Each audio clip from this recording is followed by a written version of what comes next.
ब्रह्मसूत्र ब्रह्मसूत्र ग्रंथ में page number 356 और 356 पेज के ऊपर से 9 नंबर की पंक्ति है। भाष्य इतश्च न शूद्रस्याधिकारः। तो बात यह चल रही है प्रथम अध्याय तृतीय पाद, और तृतीय पाद का यह 9 नंबर का अधिकरण है।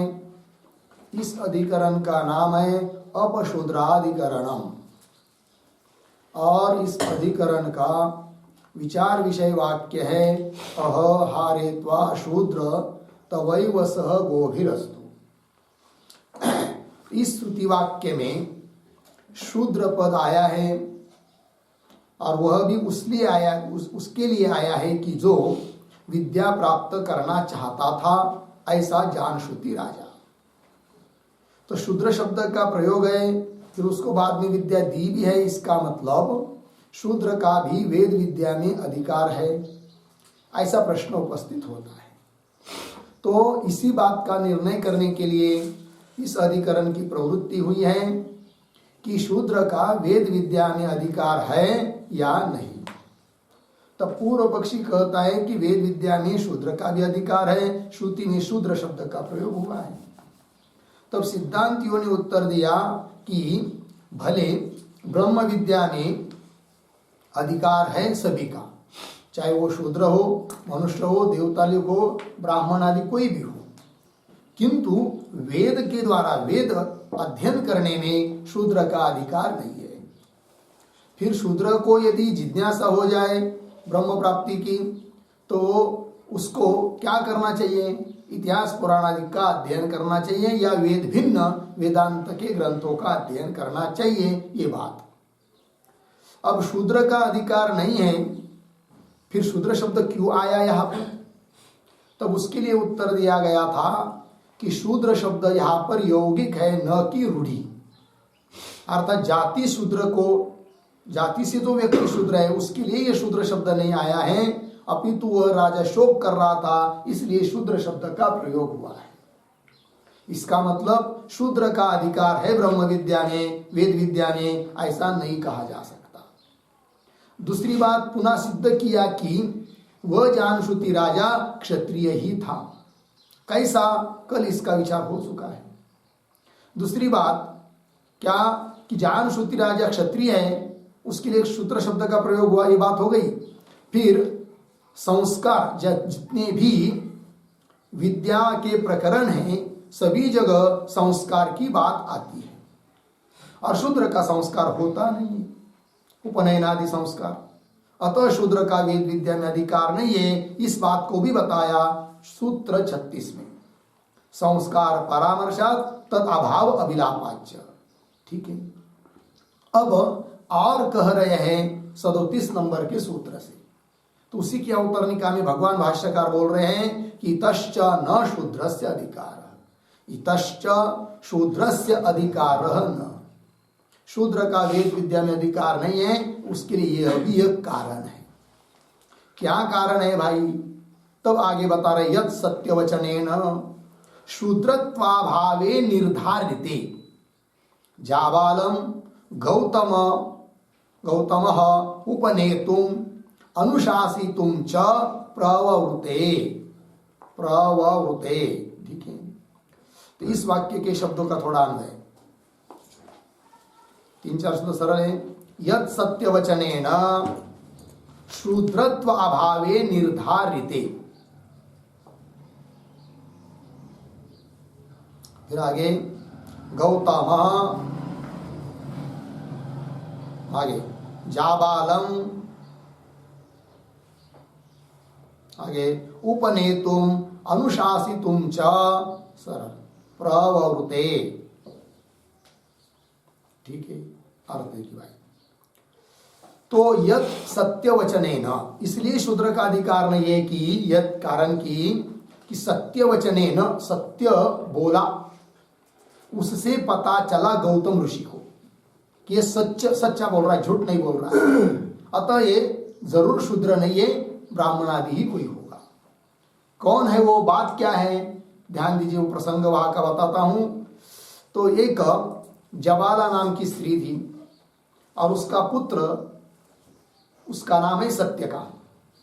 और जबाल का पुत्र होने के कारण, जबाल नाम की उसकी माँ का नाम है, सत्यवचन की माँ का नाम जबाला, और उसका पुत्र होने के कारण जाबाल उसको कहते थे, सत्यवचन को। तो जाबाल ऐसा जो सत्यवचन, वह उसको उसके माँ ने पढ़ने के लिए भेजा गौतम ऋषि के पास। गया, जब गौतम ऋषि के पास गया तो गौतम ऋषि ने उसको पूछा कि भाई तुम्हारा गोत्र कौन है। तो उसको पता नहीं था, तो वो उन्हें कह दिया कि मुझे पता नहीं मेरा गोत्र कौन है करके। तो फिर ठीक है, जाओ घर और पूछ के आओ तुम्हारा गोत्र कौन है करके, घर के लोगों को, माँ बाप को पूछ के आओ। गया। अब उसका पिता, सत्यकाम का पिता बचपन में मर चुकी थी। फिर माँ घर में थी, माँ को पूछा कि हमारा अपना गोत्र क्या है। तो माँ ने कहा, हे देख भाई, तुम्हारा पिता, तुम छोटे थे तभी मर गए और वो बहुत बीमार आदि थे, उनकी सेवा में मैं लगी हुई थी और सेवा में व्यग्र थी, इसलिए मैं उनको पूछ नहीं पाई कि आपका गोत्र क्या है। अतः तुम्हारा गोत्र क्या है ये भी मैं नहीं जानती हूँ। मैं इतना ही जानती हूँ कि मैं जबाला हूँ, मेरा नाम जबाला है, और तुम सत्यकाम हो, तुम्हारा नाम सत्यकाम है।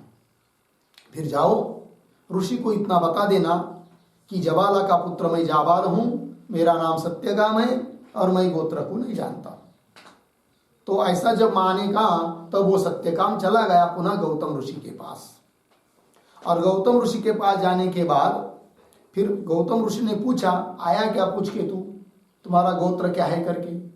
तब उसने कहा, मेरा गोत्र नहीं जानता और मेरे घर में मेरे पिताजी तो है नहीं, माँ है, और माँ मेरे पिता का जो गोत्र था उसको नहीं जानती है।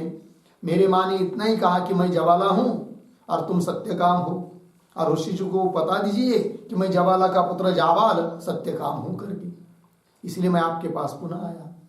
तब गौतम ऋषि ने विचार किया कि ये सच्चा बोल रहा है, झूठ नहीं बोल रहा है। यदि ये ब्राह्मण से नहीं, ब्राह्मण आदि नहीं होता, शूद्र होता तो जरूर झूठ बोलता पढ़ने आदि के लिए, किंतु ये सच्चा बोल रहा है, इसका मतलब ये शूद्र नहीं है, अर्थात शूद्र से भिन्न है, मतलब ब्राह्मण होगा, क्षत्रिय होगा, चाहे वैश्य होगा, अर्थात ये विद्या का अधिकारी है। तब उन गौतम ऋषि ने उसके सत्य बोलने से ये निर्धारण कर लिया कि इसमें शूद्रत्व का अभाव है, शूद्र है नहीं है।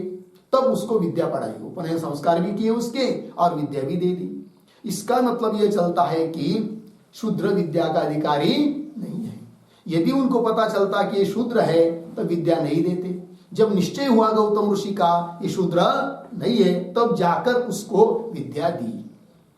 ये बात चल रही है, वही कह रहे या तो सत्यवचनेन, सत्य बोलने से क्या जी, शूद्रत्व अभावे निर्धारित है।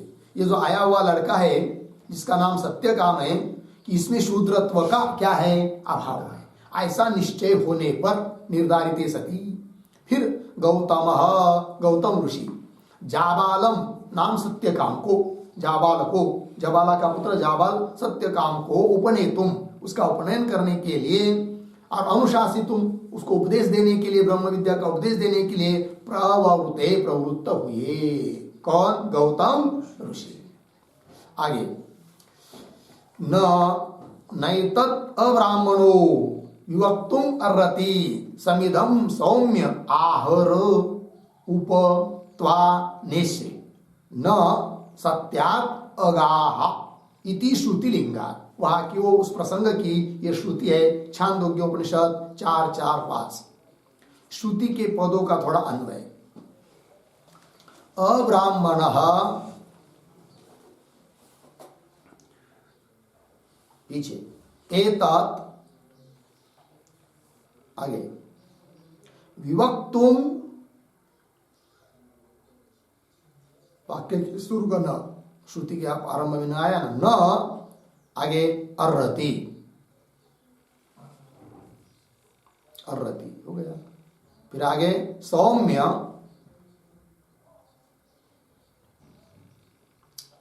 आगे आगे अंतिम अंतिम में सत्यात, पीछे न, अंतिम का शब्द अगाह, सत्यात न अगाह,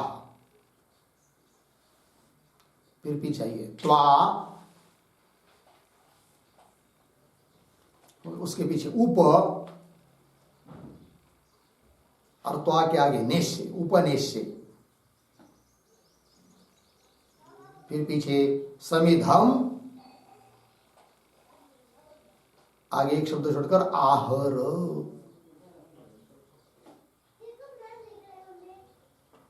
ठीक है, देखिए भाई अर्थ तो कह रहे हैं श्रुति अब्राह्मण, ये जरूर क्या ब्राह्मण से मतलब अब्राह्मण, यदि ब्राह्मण नहीं होता, ब्राह्मण से भिन्न शूद्र होता तो अब्राह्मण एतत् विवक्तुम न अर्हति, इतना स्पष्ट सच्चा नहीं बोलता है कि नहीं, किंतु ये सच्चा बोल रहा है, इसका मतलब शूद्र नहीं है।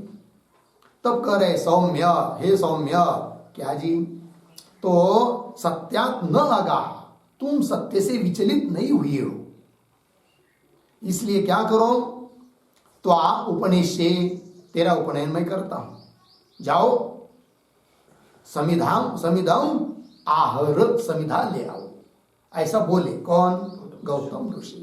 ठीक है, इति श्रुति लिंगा। इस श्रुति के पदों का थोड़ा अर्थ लिख लेते हैं हम लोग, फिर सूत्र को लिखते हैं।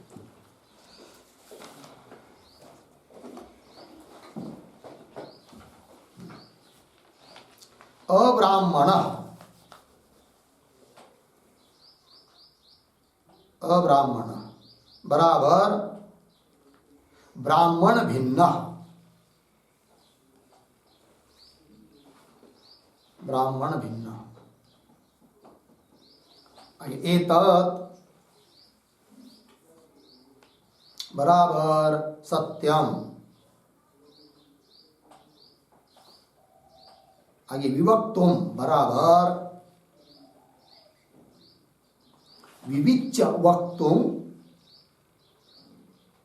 विविच्य वक्तुम न अर्हति, न अर्हति, इति निर्धार्य, इति निर्धार्य बराबर निश्चित्य, पूर्ण विराम। हे सौम्य, आगे सत्यात न अगाह, सत्यात न अगाह बराबर त्वं सत्यम न त्यक्तवान, त्वं सत्यम न त्यक्तवान असि, न त्यक्तवान असि, पूर्ण विराम। अतः त्वा, अतः त्वा बराबर त्वाम उपनेशे, उपनेश बराबर उपनयनम करिष्ये, उपनयनम करिष्ये, अर्धविराम। तदर्थम, तदर्थम समिधम आहर, समिधम आहर बराबर आनय, पूर्ण विराम। इति ब्राह्मणम ज्ञात्वा,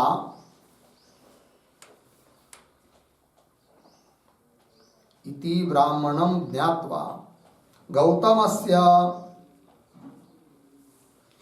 गौतमस्य उपनेतुम अनुशासितुम च, उपनेतुम अनुशासितुम च प्रवृत्ति ही जाता, प्रवृत्ति जाता, पूर्ण विराम। ततः अपि ज्ञायते, ततः अपि ज्ञायते वेद विद्यायाम, वेद विद्यायां शूद्रस्य अधिकारः नास्ति।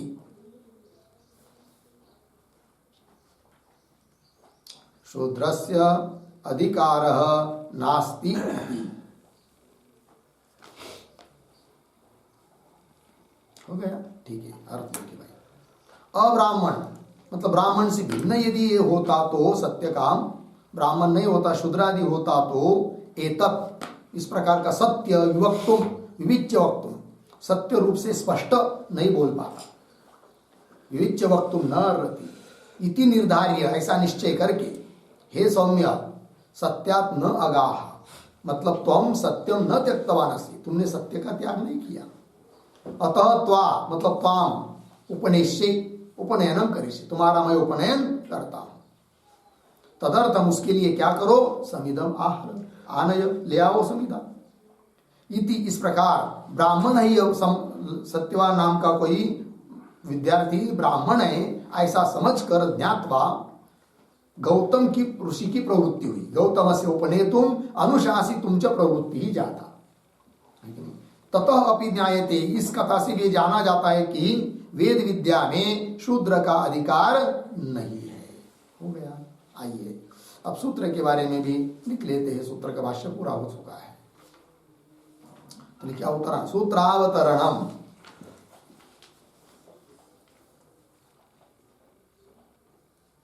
बराबर इतश्च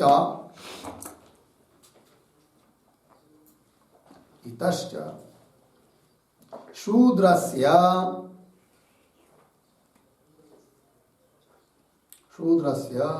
विद्यायाम अधिकारः नास्ति। विद्यायाम अधिकारः नास्ति इति आह। ठीक है, मतलब यह भी एक कारण है कि विद्या में अधिकार शूद्रों का नहीं है। क्या, तो नीचे सूत्रम तद अभाव निर्धारणे च प्रवृत्ते है 1:3:37 पदच्छेद तद अभाव निर्धारणे च प्रवृत्ते है।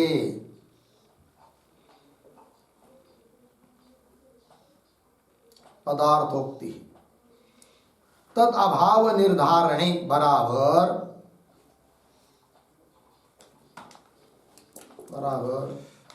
शूद्रत्वाभाव निश्चये सति एव। शूद्रत्वाभाव निश्चये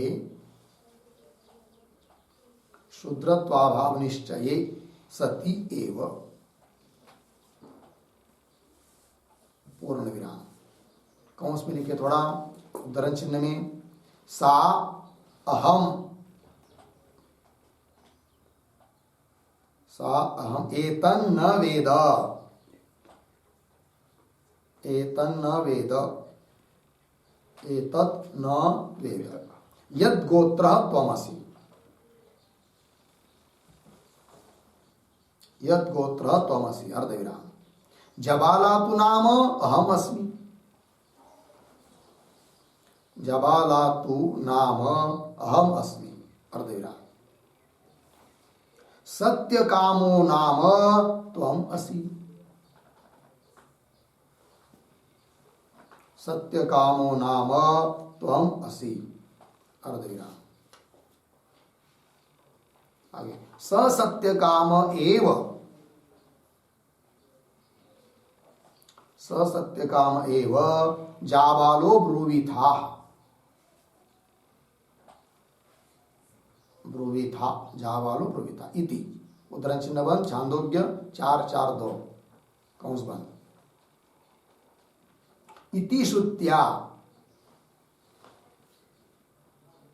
इति श्रुत्या सत्यवचनेन, सत्यवचनेन शूद्रत्वाभावे निर्धारिते सति, शूद्रत्वाभावे निर्धारिते सति। फिर आगे प्रतीक प्रवृत्ते है बराबर।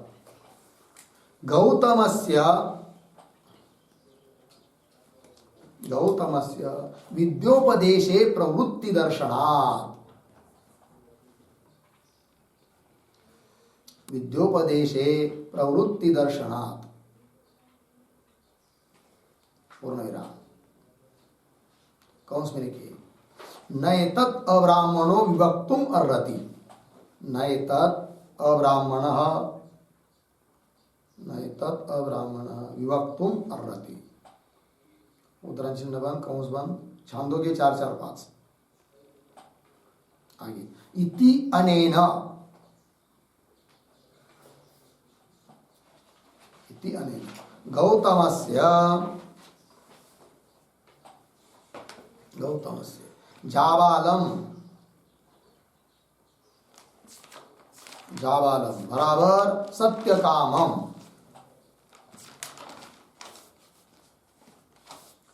उपनेतुम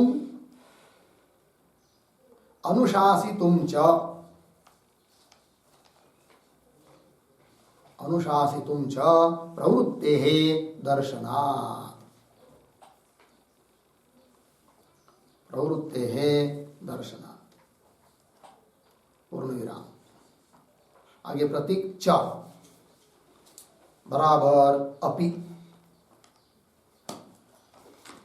अपि ज्ञायते न शूद्रस्य अधिकारः इति,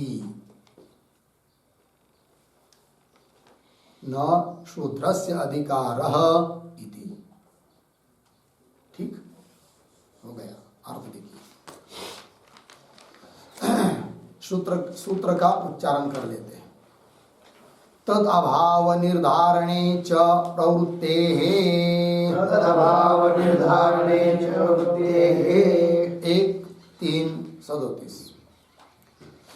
तो बताया यह भी एक कारण है कि विद्या में शूद्र का अधिकार नहीं है, तो पदर्थ पदार्थोक्ति तद अभाव निर्धारण है, इसका अर्थ कर दिया शूद्रत्व अभाव निश्चय, ये शूद्र नहीं है, शूद्रत्व का अभाव है इसमें, ऐसा निश्चय होने पर, क्योंकि वो सत्य बोला था, क्या सत्य बोला था, वही कह रहे, सा अहम एतत् न वेद, सा मतलब उसकी माँ सत्य काम की जबाला, वो बोल रही है कि अहम एतत् न वेद, मैं इस बात को नहीं जानती, यद गोत्र त्वमसि, हे सत्यकाम तुम जिस गोत्र के हो, कौन गोत्र के हो मैं नहीं जानती, इतना जानती हूँ, जबाला तु नाम अहम अस्मि, मेरा नाम जबाला है, और सत्य कामो नाम त्वमसि, और सत्य काम नाम तुम्हारा है, तुम्हारा सत्य काम यह नाम है, तो सत्य काम एव, वह सत्य काम ही ऋषि को जाकर बोला, जाबालः सत्य काम ब्रुवीथा, बोला, सत्य वचन बोल दिया, इति श्रुत्या, सत्य वचनेन, इस श्रुति से, इस श्रवण से निश्चय हुआ ऋषि को ये सत्य बोल रहा है, सत्य वचनेन, सत्य बोलने के कारण निश्चय हुआ कि इसमें शूद्रत्व का अभाव है, तो शूद्रत्वाभावे निर्धारिते सती प्रवृत्ते, गौतम ऋषि की प्रवृत्ति हुई उपनयन करने के लिए और विद्या देने के लिए, गौतमस्य विद्योपदेशे प्रवृत्ति दर्शनात्, कौन वो वाक्य है, वो भी लिख के दिया, न एतत् अब्राह्मणो विवक्तुम अर्हति इत्यादि भाष्य में गया है अभी अभी, इति अनेन, अनेन वाक्येन गौतमस्य, गौतम ऋषि की जाबालम सत्यकामम, जाबाल से सत्यकाम को आगे उपनयन करने के लिए और उसको अनुशासित मतलब उपदेश देने के लिए प्रवृत्ति देखी जाती है, चापी, इससे भी पता चलता है कि न्यायते न शूद्र से अधिकार, शूद्र का अधिकार, ठीक है, हो गया ना, आइए,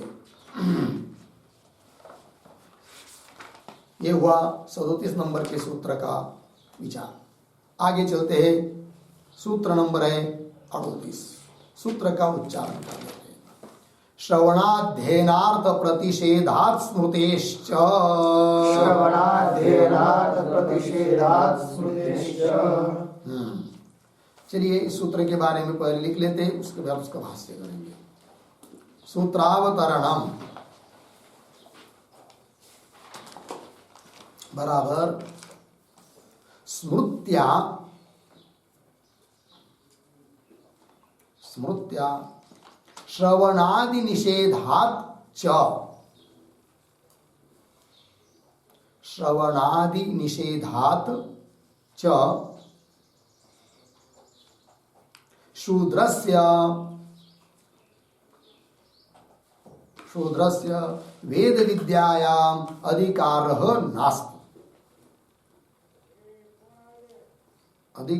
नास्ति इति आह।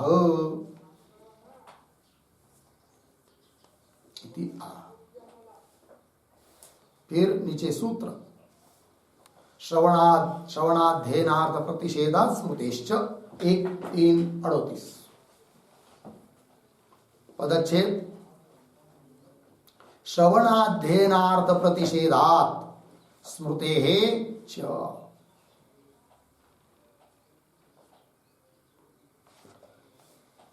सूत्र के पदों का अन्वय स्मृतेः श्रवणाध्ययनार्थ प्रतिषेधात् च ऐसा। फिर पदार्थोक्ति प्रतीक है स्मृतेः बराबर उद्धरण चिन्ह में अथ अस्य वेदम अथास्य वेदम उपशृण्वतः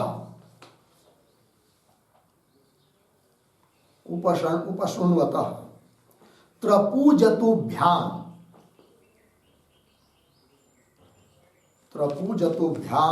श्रोत्र प्रतिपूरणम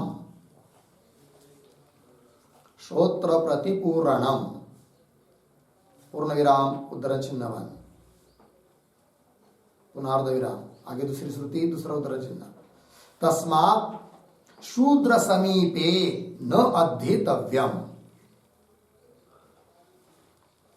तस्मात् शूद्र समीपे न अध्येतव्यम पूर्ण विराम उद्धरण चिन्ह बंद अर्ध विराम पुनः दूसरी स्मृति उद्धरण चिन्ह में न शूद्राय मतिम दद्यात्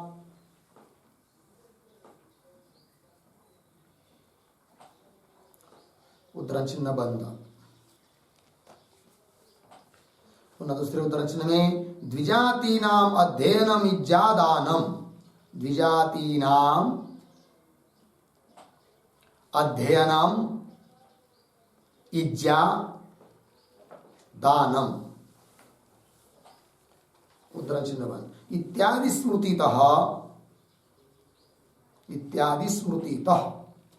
स्मृति पद की व्याख्या हुई। आगे प्रतीक श्रवण अध्ययनार्थ प्रतिषेधात् बराबर वेद श्रवणस्य अर्धविराम वेदाध्ययनस्य अर्धविराम वेदार्थ ज्ञानानुष्ठानयोः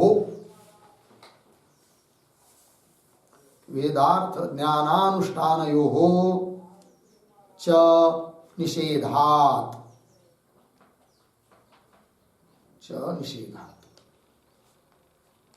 आगे प्रतीक च बराबर अपि शूद्रस्य न विद्यायाम अधिकारः भवति शूद्रस्य न विद्यायाम किंवा शूद्रस्य विद्यायाम अधिकारः न भवति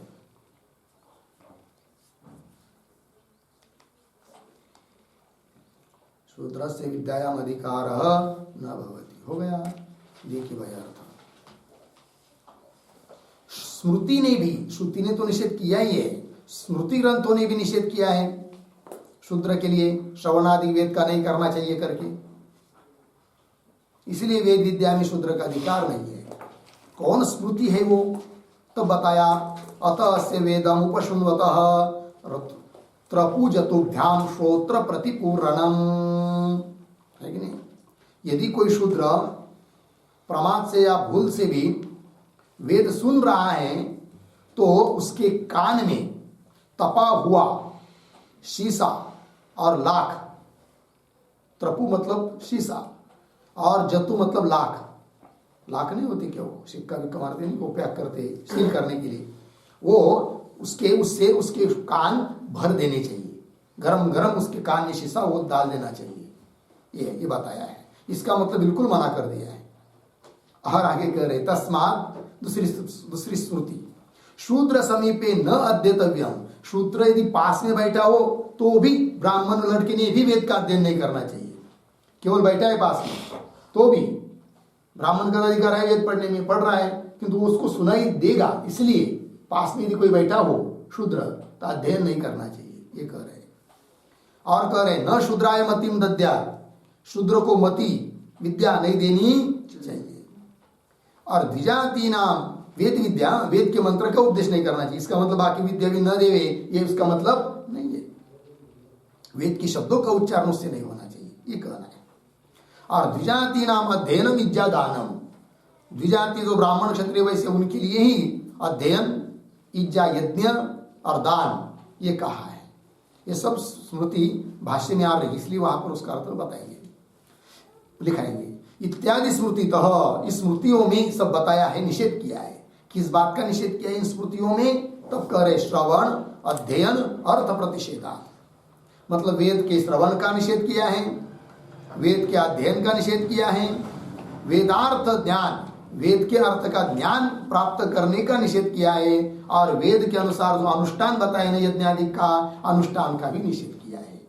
तो वेदार्थ ज्ञान अनुष्ठानयोः च निषेधात् च अपि शूद्रस्य न विद्यायाम अधिकार, स्मृति ने स्मृति ग्रंथों में भी निषेध किया है, इसलिए शूद्रों का विद्या में, वेद विद्या में अधिकार नहीं है।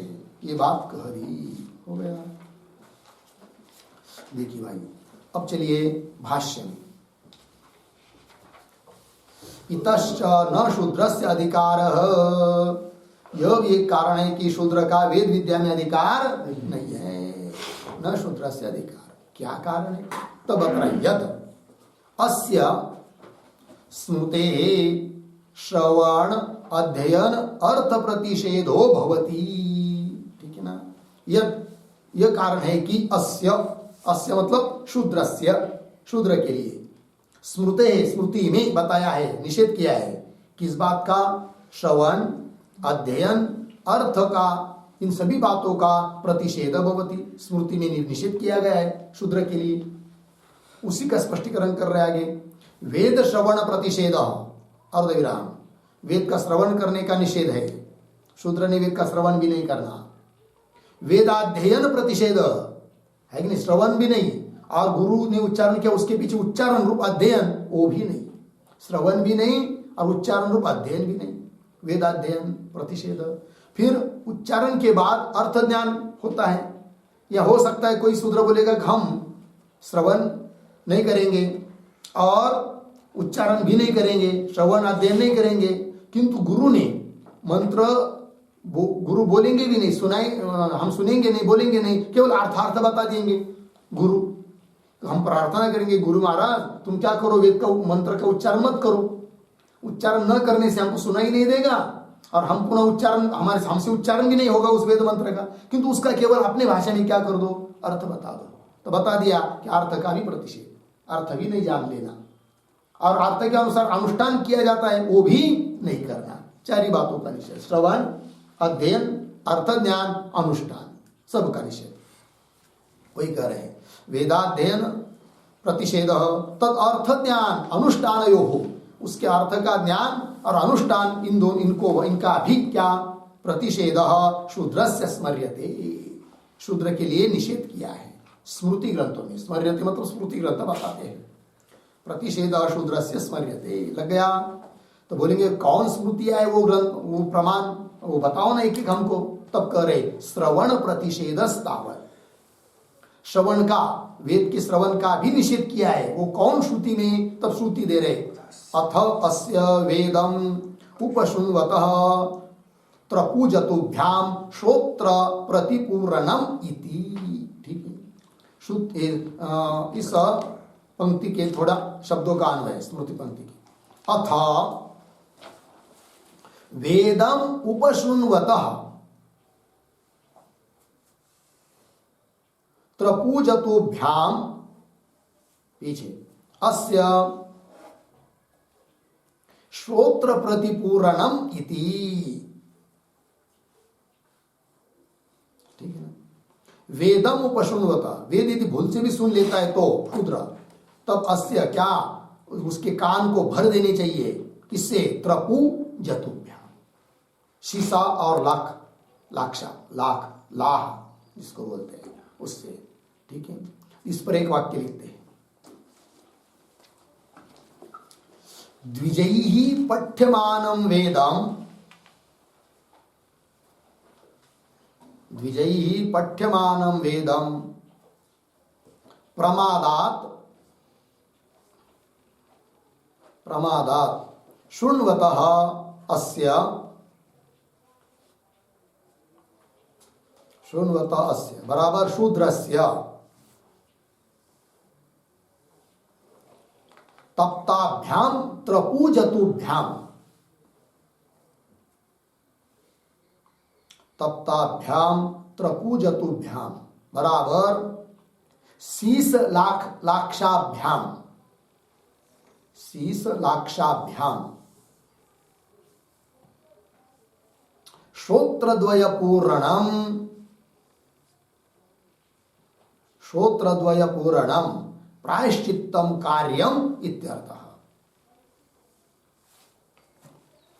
प्रायश्चित्तम कार्यम इत्यर्थः। ठीक, देखो भाई अर्थ, द्विजयी पठ्यमानम वेदम, ब्राह्मण क्षत्रिय वैश्य कोई वेद पढ़ रहा है तो प्रमाद से भूल से यदि कोई सुन रहा है शूद्र, तो भी अस्य शूद्रस्य क्या करना चाहिए उसको, तप्ताभ्याम तपे हुए, त्रपु शीशा, जतु लाख, शीश लाक्षाभ्याम उसके श्रोत्र द्वय, दोनों श्रोत्र पूर्ण कर देने चाहिए, भर देने चाहिए, ऐसा प्रायश्चित्त उसको करना चाहिए उस शूद्र को।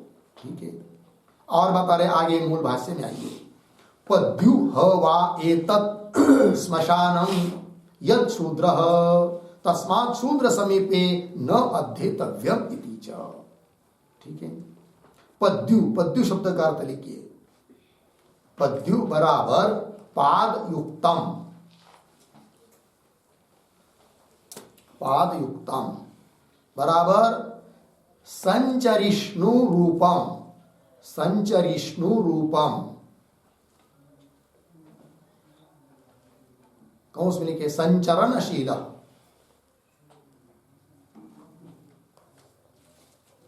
संचरणशील अर्थ देखिए भाई, मूल में आइए, मूल की पंक्ति, पद्यु, पद्यु मतलब पाद वैसे युक्त, संचरणशील जो घूम फिर सकता है, इस प्रकार का यह जैसे कि श्मशान ही है, कौन, यह शूद्र, शूद्र के बारे में कही जा रही बात कि पद्यु ह वा एतत् श्मशानम, पैर से युक्त फिरने घूमने वाला, यह तो साक्षात श्मशान है, कौन, यह शूद्र, जो शूद्र है, तस्मात् इसलिए शूद्र समीपे न अध्येतव्यम, शूद्र से अध्ययन करने की बात तो बहुत दूर रही, किंतु शूद्र के समीप में बैठकर भी अध्ययन नहीं करना चाहिए, न अध्येतव्यम इति च। लग गया, तो श्रवण का निषेध बताया, और श्रवण का निषेध है तो अध्ययन का भी निषेध है फिर, क्योंकि श्रवण होगा तभी तो अध्ययन, मतलब पीछे से गुरु के पीछे से उच्चारण होगा ना, तो श्रवण का ही निषेध है तो अध्ययन का निषेध हो गया, वही कर रहे आगे, अतएव अध्ययन प्रतिषेध, अतएव, अतएव मतलब क्या, अतएव शब्द का अर्थ लिखिए श्रवण निषेधात एव,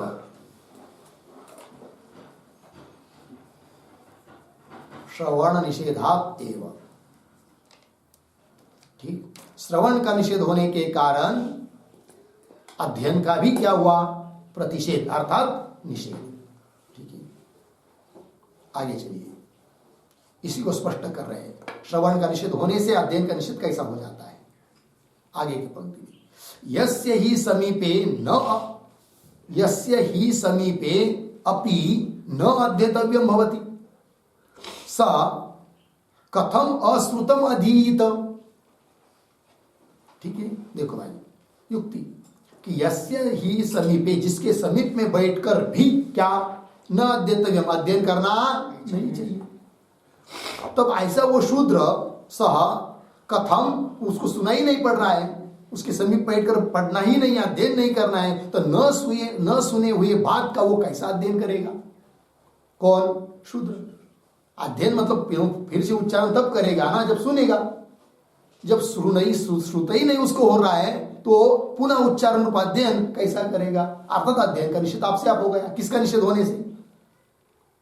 श्रवण का निषेध होने से अध्ययन का निषेध हो गया। ये बात कर रहे। स कथम अश्रुतम, न सुनी हुई बात को अधीत पढ़ेगा, उच्चारण करेगा, अध्ययन करेगा? नहीं करेगा, नहीं कर सकेगा। अर्थात श्रवण का और अध्ययन का क्या हुआ? निषेध। आगे, भवती च वेदोच्चारणे जिह्वाच्छेद धारणे शरीर भेद इति। थोड़ा अन्वय, भवती को पीछे ले जाना है और कुछ नहीं। च वेदोच्चारणे जिह्वाच्छेद और देगा धारणे शरीर भेद भवति इति।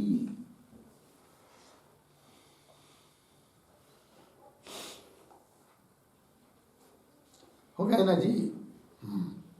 तो क्या देखिए भाई अर्थ, च और वेदोच्चारणे, यदि वेद का उच्चारण करता है वो शूद्र तो उसकी जिह्वा काट देनी चाहिए, ऐसा स्मृति बताती है। जिह्वा छेद। और धारणे, धारणे मतलब क्या? कदाचित वो याद कर लेता है वेद के मंत्रों को, कंठस्थ कर लेता है, तब तो उसका शरीर भेद, शरीर के ही टुकड़े टुकड़े कर देने डालने चाहिए। किसके? शूद्र की। ऐसा कहा बताया जाता है स्मृति में, स्मृति ग्रंथों में। ठीक है। तो च वेदोच्चारणे जिह्वाच्छेद धारणे शरीर भेद इति भवति, भवति शरीर भेद भवति इति। भवति इति मतलब क्या? उसके ऊपर शेष समझना है क्या? इति एवं स्मृति भवति इति शेष, भवति के ऊपर इति एवं स्मृति ही भवति इति शेष। इस प्रकार की स्मृति है, स्मृति बताती है, ये उसका मतलब हो गया ना। आगे चलिए। अतएव च अर्थात अर्थ ज्ञान अनुष्ठानयो प्रतिषेधो भवति। मिल गया? अतएव, अतएव मतलब क्या? अतएव का अर्थ लिखिए, वेद श्रवण अध्ययना, क्यों अतएव का अर्थ लिखिए वेदाध्ययन अभावात एव, इतना ही लिखिए, वेदाध्ययन अभावात एव, वेदाध्ययन अभावात एव, वेदाध्ययन अभावात एव। अतएव मतलब क्या हुआ? वेद के अध्ययन का क्या हुआ? अभाव। श्रवण का अभाव, वेद के अध्ययन का अभाव, और अध्ययन का अभाव होने के कारण अर्थ ज्ञान का भी निषेध हो गया और अनुष्ठान का भी निषेध हो गया। आपसे आप हो गया, अर्थात हो गया। वही कर रहे। अतएव च अर्थात अर्थ ज्ञान अनुष्ठान, अर्थ ज्ञान और अनुष्ठान इन दोनों का भी क्या हुआ? प्रतिषेध मतलब निषेध भवति। और प्रमाण दे रहे, न शूद्राय मतिम दद्यात्, शूद्राय मतिम न दद्यात्। मतिम, मतिम मतलब क्या? मति शब्द का अर्थ लिखिए, मतिम बराबर वेदार्थ ज्ञान। मतिम मतलब वेदार्थ ज्ञान, वेद के अर्थ का ज्ञान शूद्र को नहीं देना चाहिए, मतलब वेद का अर्थ भी उसको नहीं बताना चाहिए। न शूद्राय मतिम दद्यात् इति। हो गया? आगे चलिए। द्विजातीनाम अध्ययनम इज्जादानम इति च, और स्मृति बता रहे हैं द्विजाति नाम, दो जाति वाले, दो जन्म वाले, ब्राह्मण क्षत्रिय वैश्य, उनके लिए ही बताया है क्या? अध्ययन। इज्जा मतलब यज्ञादिक, और दान। फिर उसका मतलब शूद्र ने कोई दान ही नहीं करे क्या? ऐसी बात नहीं है। फिर क्या है वहां पर शास्त्र? तो दानम के ऊपर एक वाक्य लिखते हैं, शूद्रस्य नित्यम दानम निषिध्यते, शूद्रस्य नित्यम दानम निषिध्यते। और देख रहा, नैमित्तिकम तु दानम अस्ति एव, नैमित्तिकम तु दानम अस्ति एव। ठीक है, ये बात, ये तात्पर्य है। शूद्र को नित्य दान करने के लिए निषेध है, नित्य दान नहीं कर सकता है। नैमित्तिक, कभी कभी कोई निमित्त से दान करने के लिए उसको भी कोई दिक्कत नहीं है। ठीक है, तो वही कहा द्विजाति नाम अध्ययन इज्जा दान इति। हो गया? और आगे चलिए। येषां पुनः पूर्वकृत संस्कार वशात विदुर धर्म व्याद प्रभृतीनां ज्ञानोत्पत्ति तेषां न शक्यते फल प्राप्ति प्रतिषेधुम। क्यों? ज्ञानस्य ऐकांतिक फलत्वात्। ठीक है, तो क्या बात कही जा रही है? तो येषां के पूर्व में एक वाक्य लिखते हैं अवतरण, यद उक्तम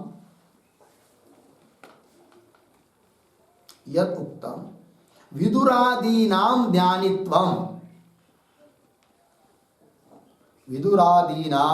ज्ञानित्वं दृष्टम इति अर्धविराम तत्र आह येषाम्। ठीक है, पीछे एक बात कही थी पूर्व पक्ष ने, यदि शूद्र को अधिकार नहीं है तो विदुर वगैरह जो है वो तो ज्ञानी है, वो कैसे फिर? तब उसके लिए बता रहे हैं। तो देखिए पंक्ति भाष्य में, येषां पुनः पूर्व कृत संस्कार वशात विदुर धर्म व्याद प्रभृतीनां ज्ञानोत्पत्ति तेषां न शक्यते फल प्राप्ति प्रतिषेधुम। ज्ञानस्य ऐकांतिक फलत्वात्। थोड़ा अन्वय करते हैं। येषां पुनः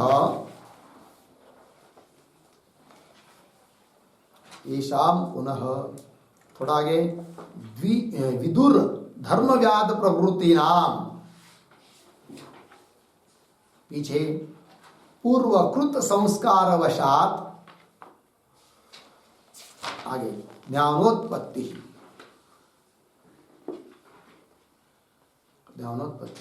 तेषां, थोड़ा आगे जाकर, फल प्राप्ति ही प्रतिषेधुम,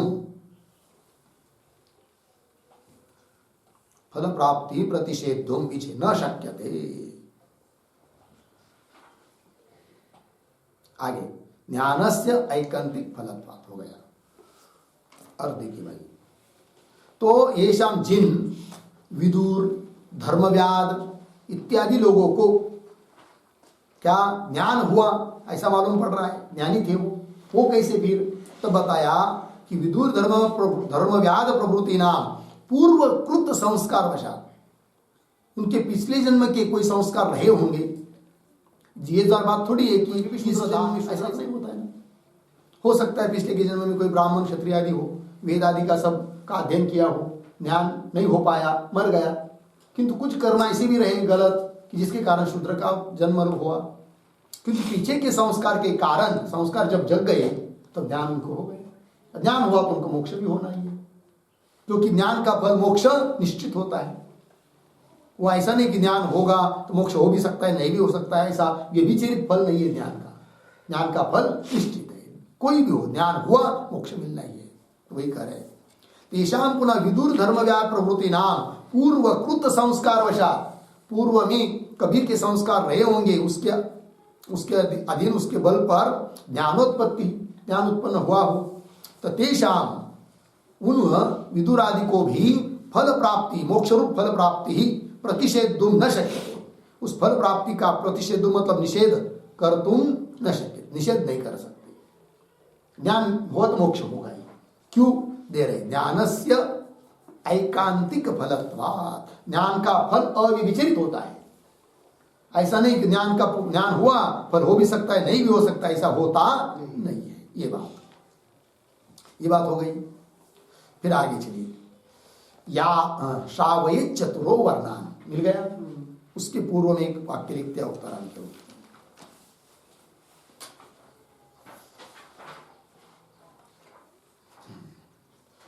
कुतः तर्हि शूद्राणां ज्ञानोत्पत्ति, कुतः तर्हि शूद्राणां ज्ञानोत्पत्ति अर्धेन तत्र आह श्रावयेत् इति। हो गया अर्धेन भाई। फिर पूर्व पक्षी कोई पूछेगा, यदि ऐसी बात है तो कुतः तर्हि शूद्राणां ज्ञानोत्पत्ति, शूद्र को ज्ञान की उत्पत्ति फिर कैसी होगी? वेद का अध्ययन मना कर दिया तो? तब उसके लिए उत्तर दे रहे हैं क्या? श्रुति स्वयं बताती है, श्रावयेत् चतुरो वर्णान, श्रुति होगी चाहे स्मृति होगी, श्रावये चतुरो वर्णान, चारों वर्णों को श्रवण करावे। लेकिन कौन बात का वो करे आगे, वेद का नहीं। इति इसका अभिप्राय यह है कि इति च इतिहास पुराणादि गमे चातुर्वर्ण्यस्य अधिकार स्मरणात्, स्मरणात् तो स्मृति ग्रंथ है, स्मृति है, श्रावये चतुरो वर्णान। तो क्या कह रही स्मृति कि इतिहास पुराण का ज्ञान प्राप्त करने में, अधिगमे ज्ञान प्राप्त करने में अधिकार है चारों वर्णों का, इतिहास पुराण के माध्यम से। इसका मतलब ब्राह्मण क्षत्रिय वैश्य को तो इतिहास पुराण का भी अधिकार है और वेद का भी अधिकार है, और शूद्र को केवल इतिहास पुराण आदि में अधिकार है। ठीक है, तो इतिहास पुराण आदि के माध्यम से वो ज्ञान प्राप्त कर सकता है। इसलिए कहा कि श्रावये चतुरो वर्णान, वही कहा चातुर्वर्ण से अधिकार स्मरण अधिकार बताया है स्मृति ने। आगे वेद पूर्वक तू नास्ति अधिकार शूद्राणाम इति स्थितम। ठीक, अंतिम का वाक्य उपसंहार है इस वाक्य के पदों का अन्वय। वेद पूर्वक तू शूद्राणाम अधिकार नास्ति, आगे इति स्थितम। ठीक, वेद पूर्वक, वेद अध्ययन पूर्वक शूद्रों का अधिकार नहीं है कि नहीं? मतलब वेद का, वो वेद को छोड़कर बाकी के ग्रंथ सुन सकते, पढ़ सकते, कंठस्थ कर सकते, ज्ञान प्राप्त कर सकते शूद्र, ये बात हुई। ब्रह्म विद्या में सबका अधिकार है, ब्रह्म विद्या के लिए किसी की रोक टोक नहीं है। बात इतनी कि वेद विद्या, वेद विद्या का मतलब वेद मंत्रों का अध्ययन नहीं करना चाहिए, इतना ही है। ठीक है, वेद पूर्वक तो शूद्राणाम अधिकार नास्ति इति स्थितम, ये स्थित हुआ। इसके साथ साथ इस 38 नंबर के सूत्र का भाष्य पूरा हुआ, और इसके साथ साथ ये 9 नंबर का अधिकरण भी पूरा हुआ। फिर आगे 10 नंबर का अधिकरण है, उसका विचार हम लोग बाद में करते हैं। ओम पूर्णमदः पूर्णमिदं पूर्णात् पूर्णमुदच्यते पूर्णस्य पूर्णमादाय पूर्णमेवावशिष्यते। ओम शांति शांति शांति।